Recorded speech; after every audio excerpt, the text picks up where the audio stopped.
never be afraid of trying anything. Really, never. Don't put fear into the equation. This is the How to Quit Working Show. Jeff Steinman believes entrepreneurship is the only true path to freedom. That's why he created the How to Quit Working Show, where you'll hear stories, insights, and inspiration from lifestyle fanatics who left their soul-sucking 9-to-5 job forever. Now, here's your host, author, entrepreneur, and ultimate lifestyle fanatic, Jeff Steinman.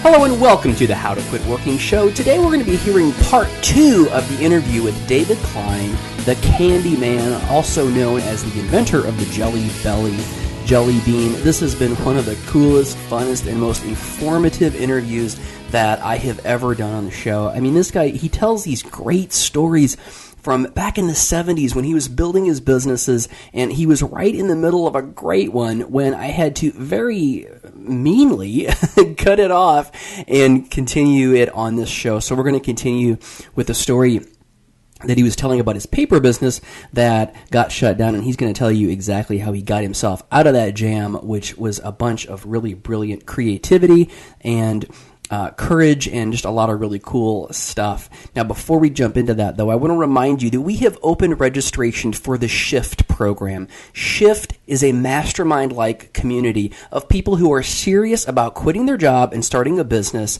and we're going to provide the support, the inspiration, the information, and most importantly, the accountability that you need to be successful in your business. How many times have you said to yourself, by the end of the week, I am going to have that logo created, or by the end of the month, I am going to make 3 calls to prospective clients, and then the end of the week or the end of the month comes and you haven't done that thing?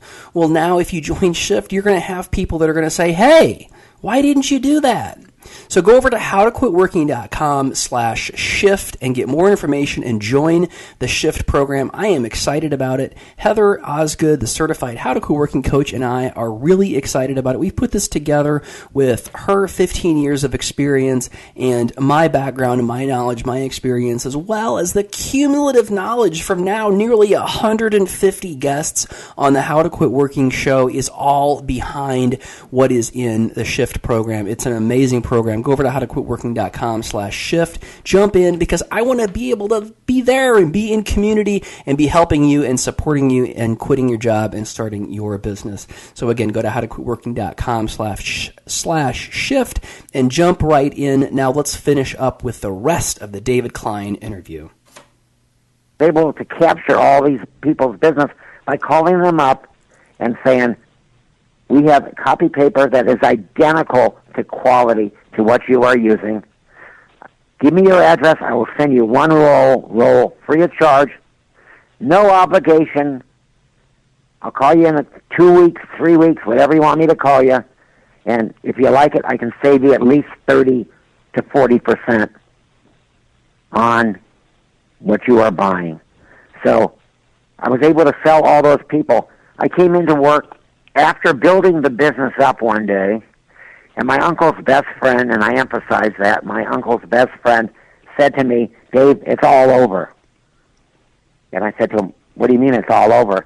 He said, we're shutting down this division.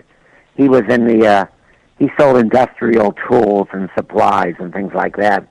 He said, it's taking away too much time from the rest of the business, which was crazy because I was doing all the work. I mean, they were shipping it out of there, but how much time does that take? He said, we're closing it down. I said, you're closing it down? I said, when is this effective? He said, immediately. Here's your check for what we owe you for everything that has been shipped out, even the orders that we have not received money for. So basically he was saying goodbye. Wow. So I was kicked to the curb, and I said to myself, you know what? I spent all this time building up a business, and just to hear that is absolutely crazy. It's absolutely crazy. So I went home.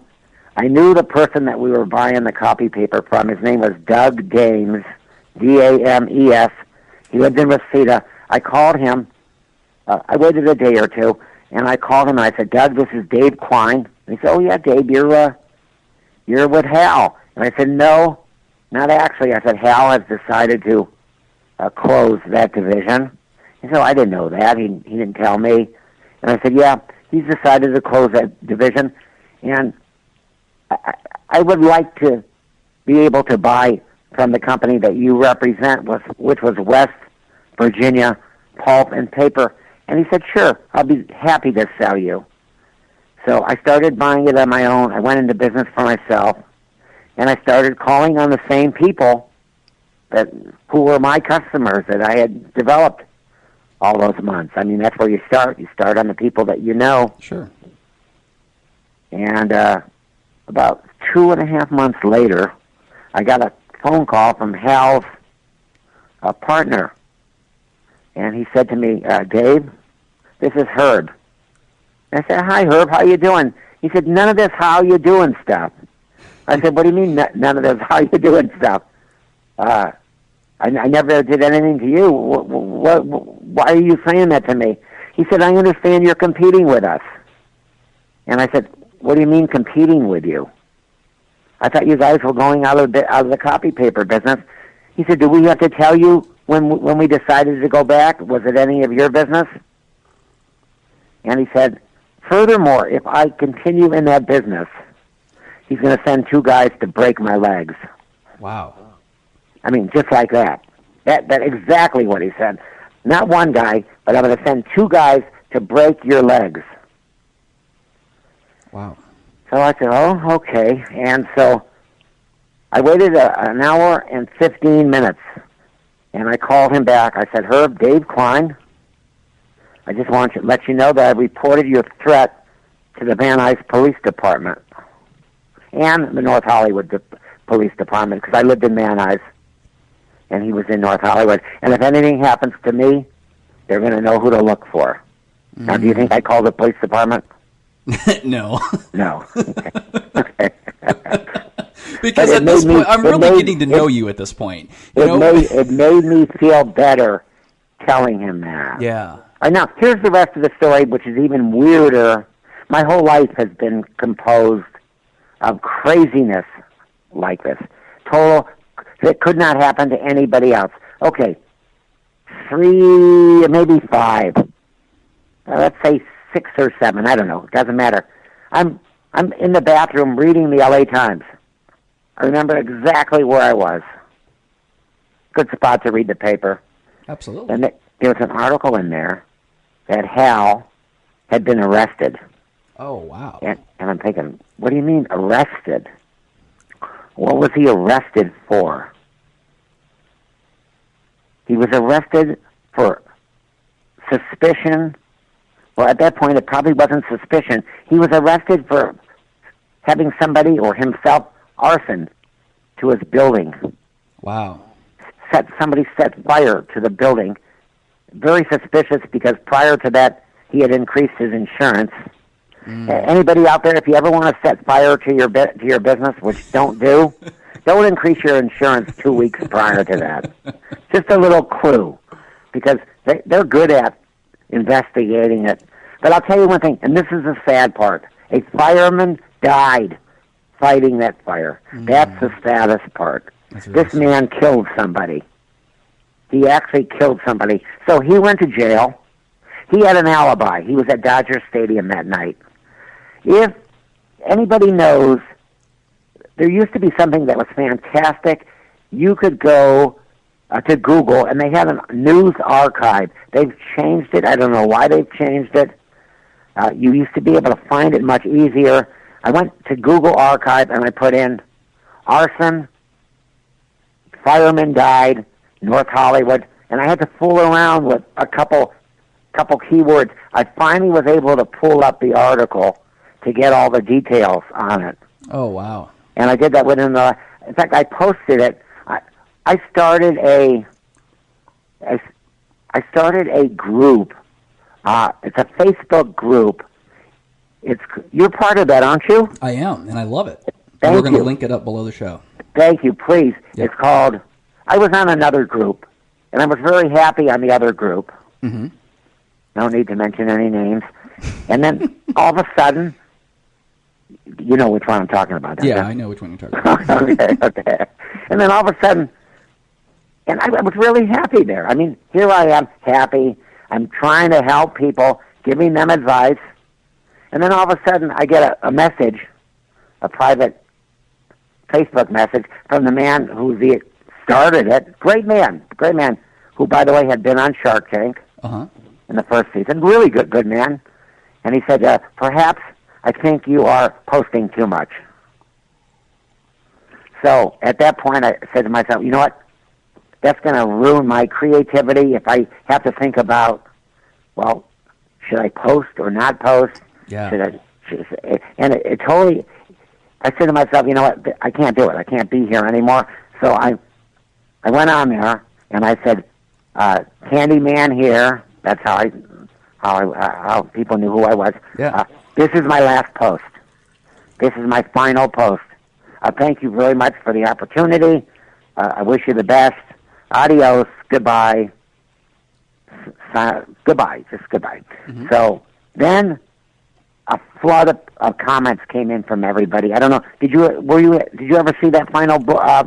David, I saw that post like the first day that I was in the group. I was looking through some of your posts and enjoying them, and then I saw that one, and I was like, "Oh, what the hell?" Yeah, exactly. And that's what everybody said. Yeah, that's what everybody said. And then this very, very nice lady by the name of Stephanie. Stephanie contacted me, and she said, "What happened? This is craziness. Where are you?" And then one lady called our daughter at our candy manufacturing place, and she said to her, "You know what? What's going on with your dad?" And Roxy said, "What do you mean, what's going on with my dad?" And she said, "I think he's suicidal," because it said, "This is my final posting." Oh, wow. So she thought I was going to kill myself. Wow. So people reacted. I had no idea. You know, when you're on something like that, you think that people are reading it. It's kind of like, do you have a Twitter account? I do. Be honest. Have you ever gotten any positive response from that? A little bit. And not much, though. Not a lot. Yeah, I had to discontinue my Twitter because one of my messages, what do you get? You get 140 letters, is that correct? Yeah, something like that. Yeah, something like that. I said to here's what I posted. Something like, I think right now I could open my front door and reach more people than I could by sending this message, by just shouting out my front door. I never got any positive feedback on Twitter. But, I mean, some people have figured out how to use it effectively. So anyway, this Stephanie, nicest lady in the world, said, you need to be back on. Start your own group. I said, I have no idea how to start it. Believe me, I don't. So she said, you'll be up in 10 minutes. So she took care of that. She's one of our two administrators. We actually have two more really good ones. One is Michael, who has an academy for entrepreneurs. Oh, cool. Which might be very interesting. Cambridge Academy, Entrepreneurship Academy. And I've been made an instructor there. So I started calling myself professor for a while because I do have a law degree. So I changed from Candyman to Professor Candyman. Excellent. And so that is a second administrator, and the third one is a gentleman by the name of Tim Forrest. Have you ever had any contact with him? No, I haven't. Tim Forrest, I've known him for years. He did an interview between me and Famous Amos where he reunited us. Oh, cool. If you guys ever want to listen to something that I listen to but maybe once every 2 months, it's a fascinating interview, probably the best. Well, I'm not going to say the best interview because you're interviewing me. Exactly. But until today, it was the best interview I've ever been on. And so you can find it somewhere. You'll find it somewhere. Just Famous Amos, David Klein, Mr. Jelly Belly interview. I'll Google it and then I'll link it up below. Would you please? It's worth listening to every word on that. It's fascinating.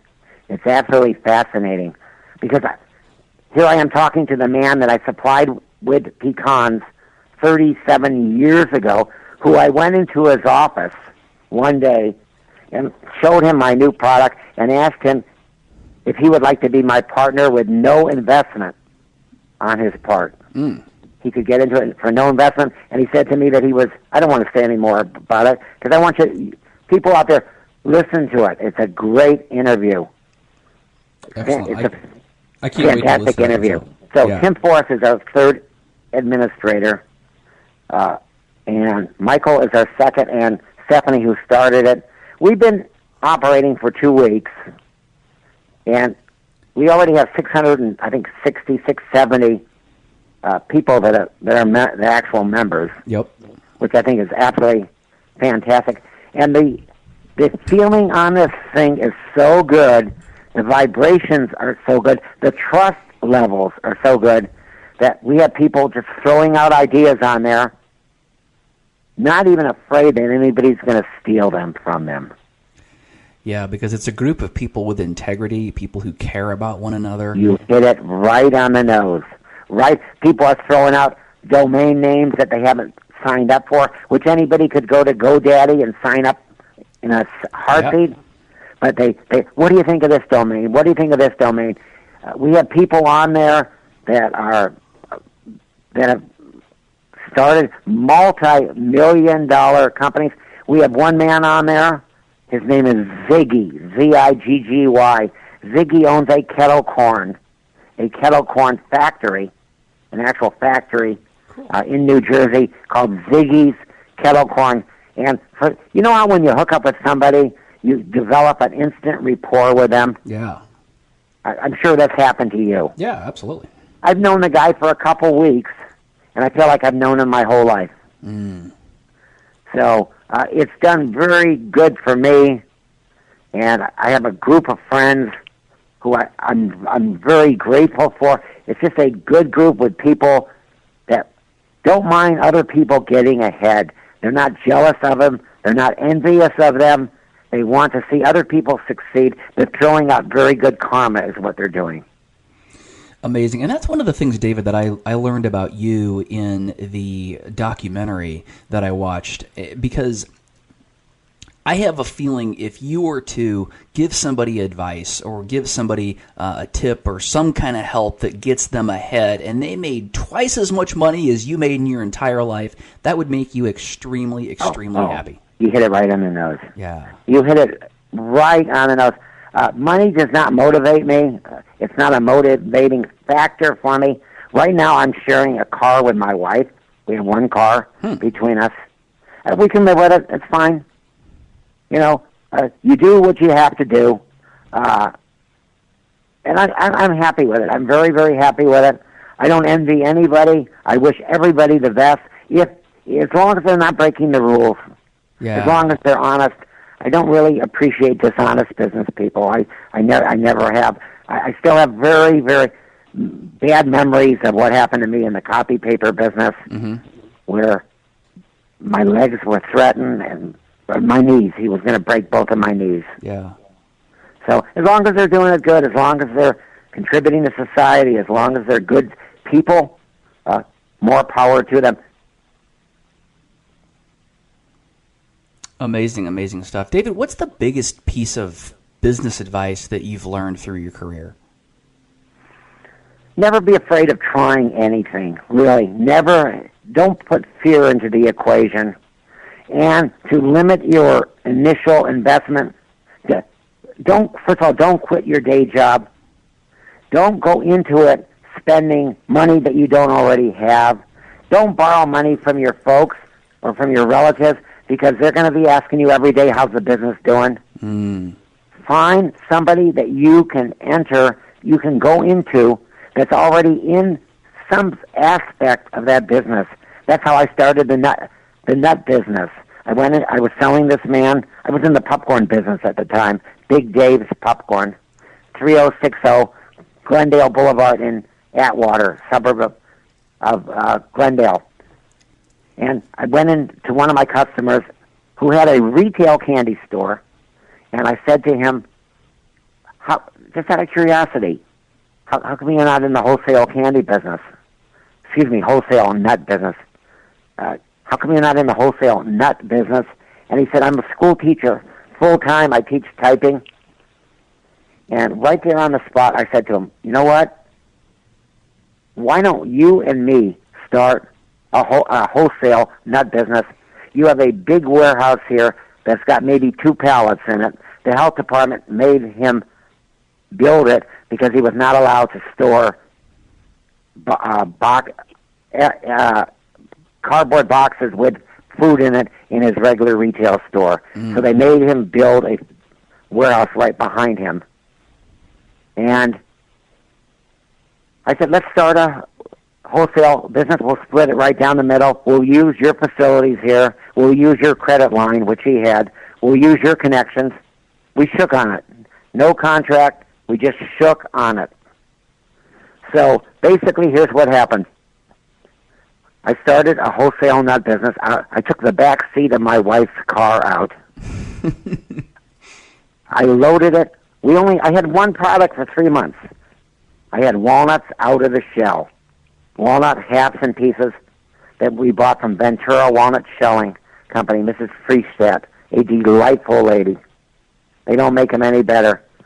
And I went to every bakery, every health food store. I went everywhere. I caught a lucky break.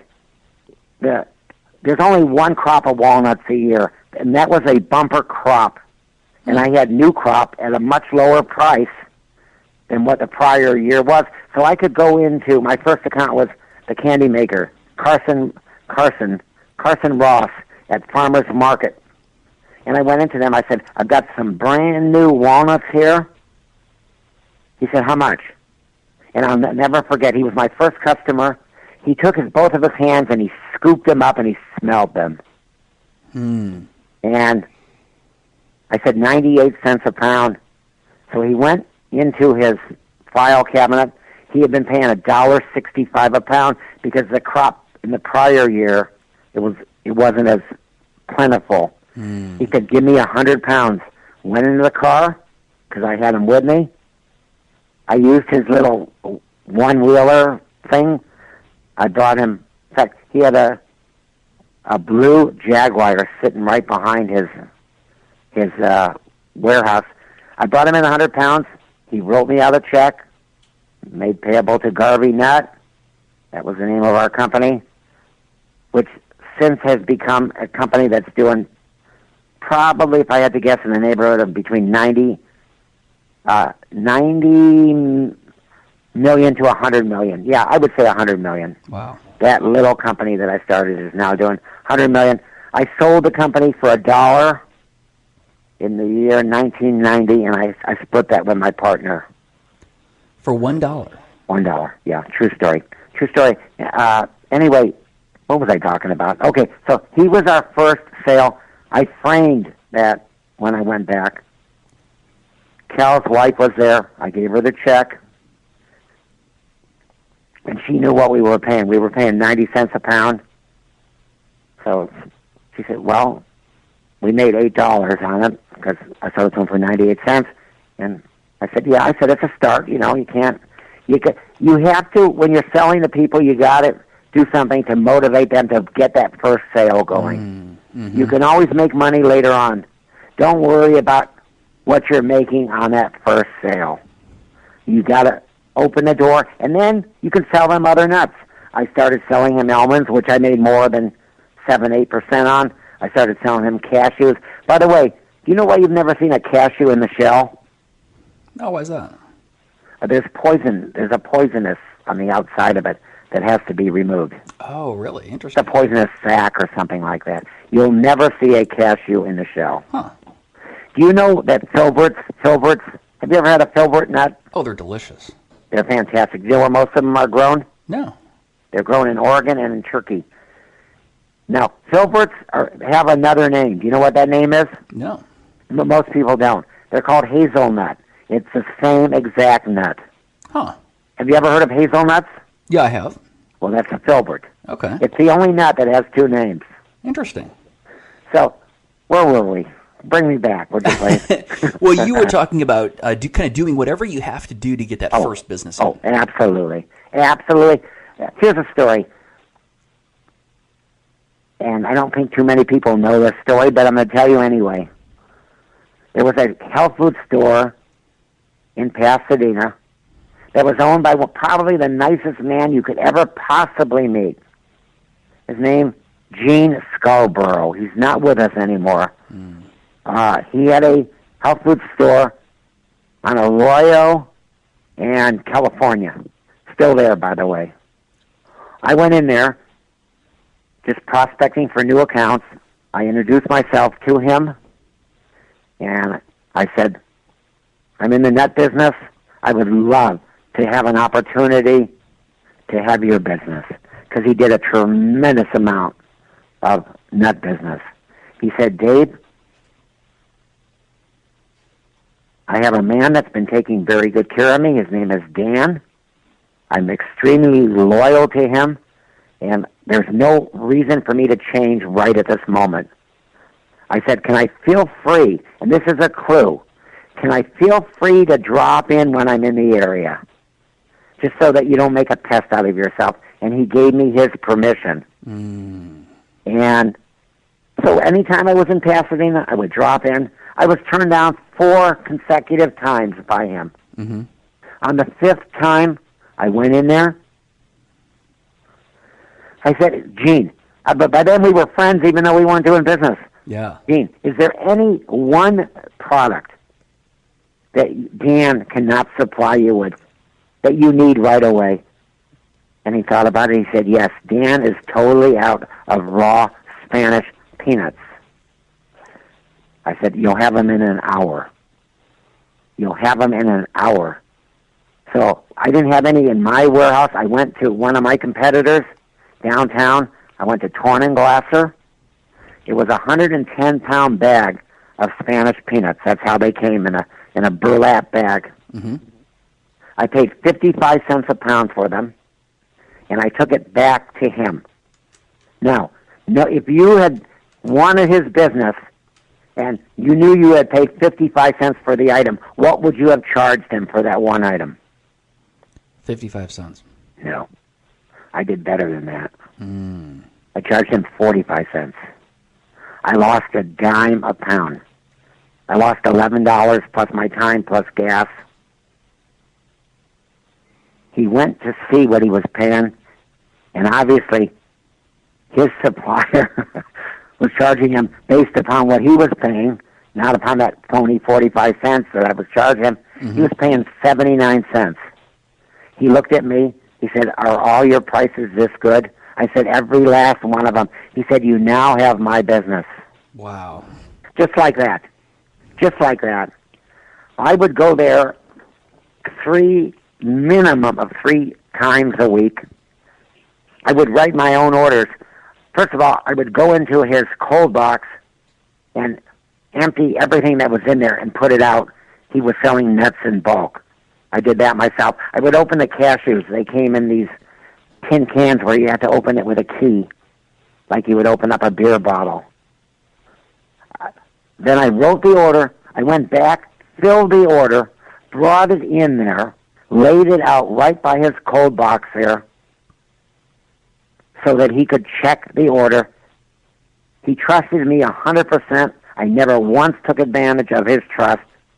He never once checked me in. I wrote the order up on the spot, put the prices in, figured it out.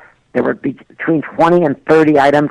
There were no computers back in those days. This was 1975, 76.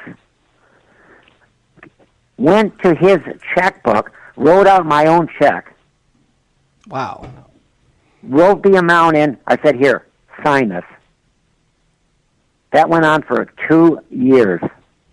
Even after I invented Jelly Bellies, I kept him as a customer.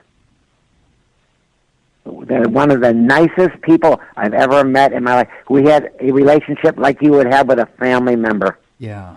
That would not have happened if I had gone in there and sold him that bag of raw Spanish peanuts for what I should have sold it to him at. So I developed a lifelong friend, and I developed the best customer that I had at that particular time. Amazing. You've heard of Whole Foods? Have you heard of that chain? Yeah. Whole Foods started by buying, they started in Texas, they started by buying regional health food stores. Where are you, by the way, right now? I'm in St. Louis. Okay, cool. They bought a chain called Mrs. Gooch's. Mrs. Gooch's, which started from one store on Overland. When you open up a store, if you want to open up a store, open up one that was a food store prior to you. That way, chances are it's up to the health department code. An abandoned market that was abandoned, an independent market, is good because it's very costly to start a food manufacturing business from scratch. And so they opened in there. I became very friendly with the man who used to be at another store.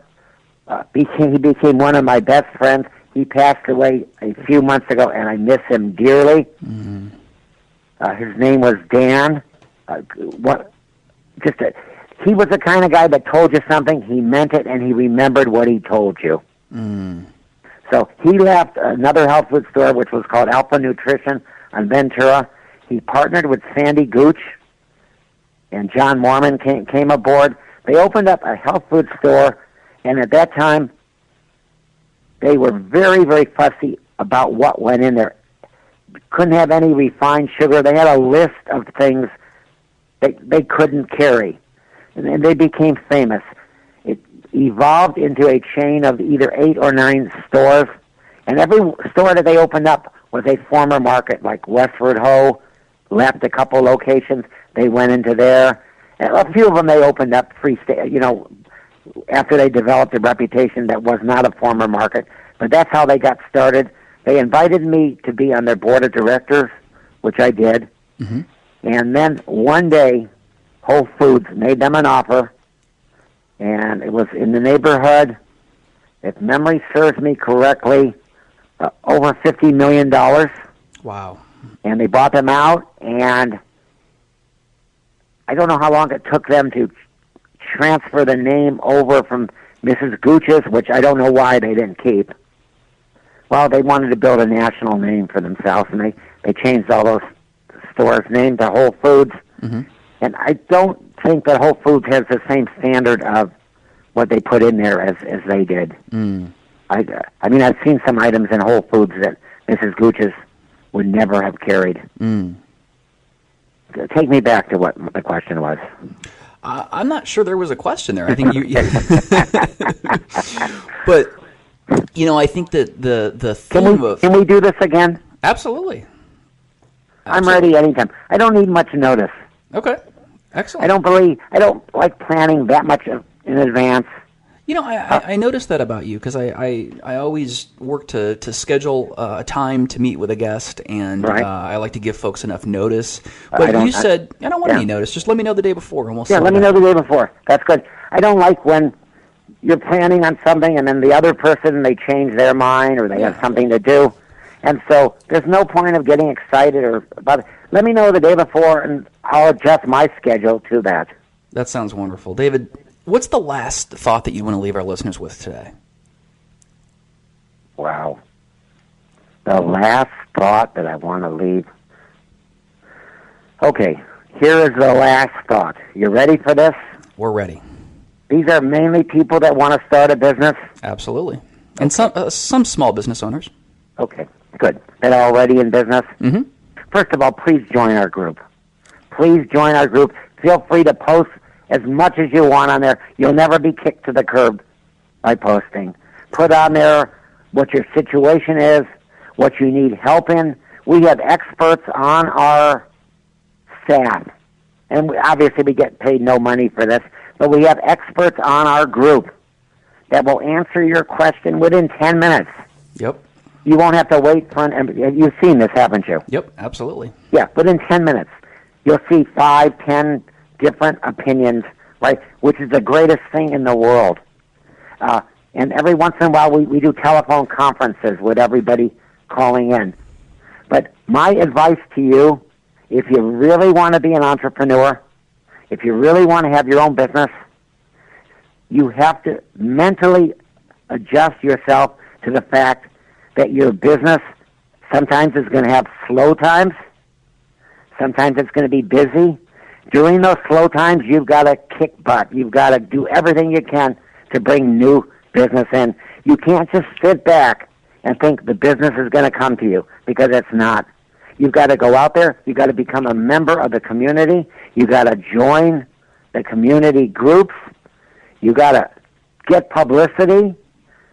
I'm going to give you a tip how to get publicity. Great. Have you ever done in your life a Google alert?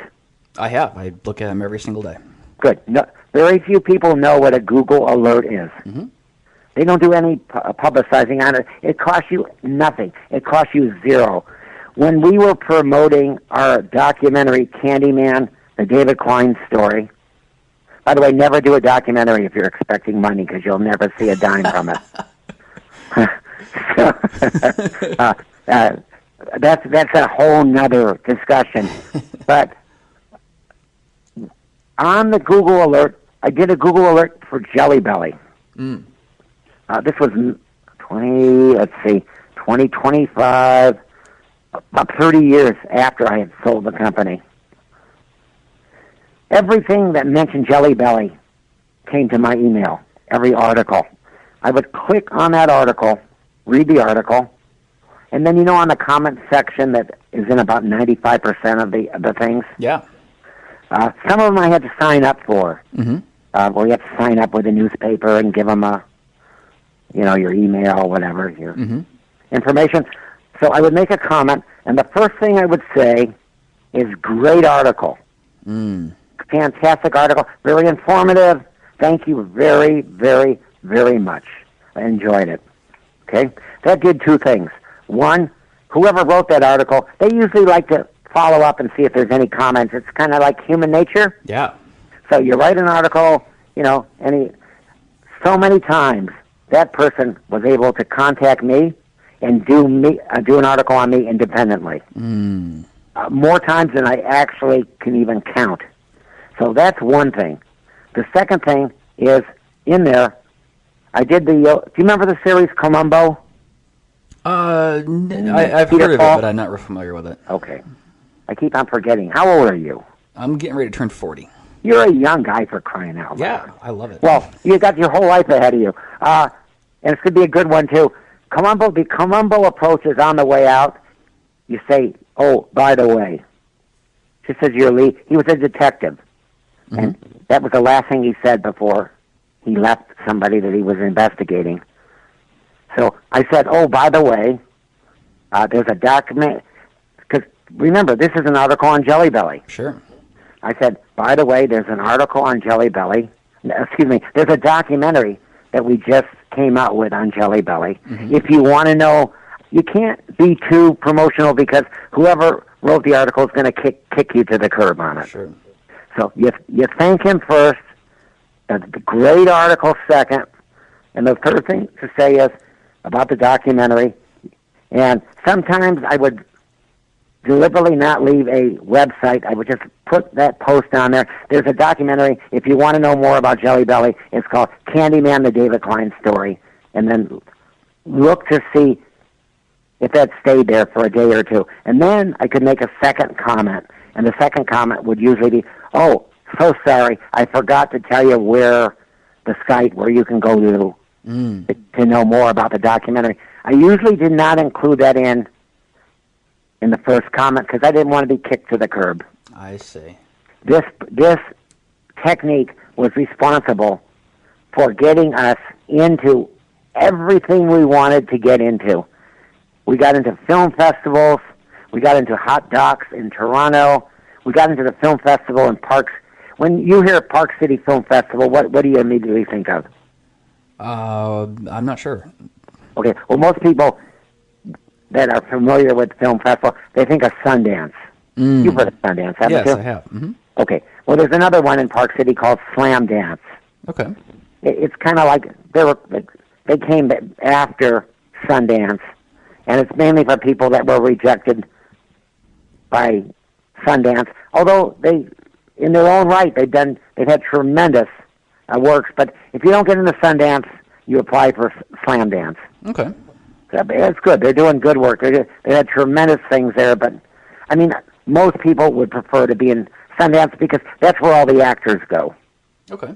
That's where they go. They go there, and it's at the same time as Slam Dance. So they were kind of like an offshoot of Sundance. Okay. Anyway, we were there, and I needed to publicize the event. And so my son at the time wanted to hire a public relations firm, which was going to charge him $7,000. My son and his wife were the producers.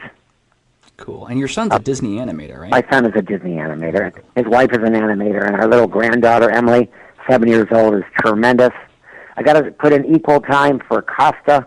Costa Botez was the director of it. He flew in from New Zealand to do it. Oh, cool. He was here 3.5 weeks. Bring me back. What was I talking about? You were talking about the film festival in Utah. Okay. So my son said thank you very much. You're very good at this. So my son said he wanted to hire a publicist, $7,000 a week. And I said to my son, what do you mean you want to hire a publicist? This is what I do. What's the matter with you? So he said, well, you sure? Are you sure? I said, yeah, I'm sure. So I had arranged to be on the main television show the morning show in Park City. I had arranged for the public radio interview with, what's that public radio called? NPR? Yeah, got an interview there. Live interview, by the way. Mm-hmm. Got in every newspaper from Salt Lake City Tribune to the Park City Journal. I felt like Howard Stern. I was the king of all media. And so everything I went after, I got. And you know what? You can do it. You can do it if you set your mind to it. Maybe that's what I want to leave everybody with. If you set your mind to it, you don't take no for an answer, and you say to yourself, how can I do this business differently than what anybody else is doing? How can I make a contribution to this industry? And study your industry. Go to trade shows. Contact people that are involved with new companies that are starting up that can supply you with product. Be the first person to carry a product. Be that first person. Get that product before your competitors get it. All this takes time and know-how, and realize you're not going to build the business up overnight. Realize that it's going to take time. Negotiate a lease with your landlord that gives you maybe a couple months to start up with at a reduced price. Don't go crazy by signing a 10-year lease, because you may not be there for 10 years. I'm not going to say you could go out of business, because you're not if you're determined, but you may need a bigger building. So think about exactly what you're doing step by step. This may sound crazy to you. I've never had a business plan in my life. I've never had a business plan in my life. So that's my story. Can we continue this another time? I would absolutely love that, David. Would you be willing to do this with maybe a couple of our listeners come on? Here's my answer. Yes. Excellent. We will get that scheduled. David, I can't thank you enough for coming on and sharing all this. It's been my pleasure. And do I have your permission to post it? I'll tell you what, you're a member of the site. Would you please post it when it's ready? I absolutely will. So that our great people could listen to it. Absolutely. It'll be mid next week, and I will post it out there. No time pressure. Whenever you post it, you post it. But I would love for our people to be able, and they'll be able to hear it right from there. Absolutely. Is that correct? Absolutely. Yep. You're a good man. Yep. Thank you so Enjoy much. the rest of the day. You too. And be well. Thank you. Thank you. What amazing information that David Klein provided. I mean, this guy is just an entrepreneur through and through, and if you don't act like him, you won't be a successful entrepreneur. So model yourself after the way he thinks. You know, it's not about the detail that he shares. He shared some details, but you got to think about the general concepts that he's talking about.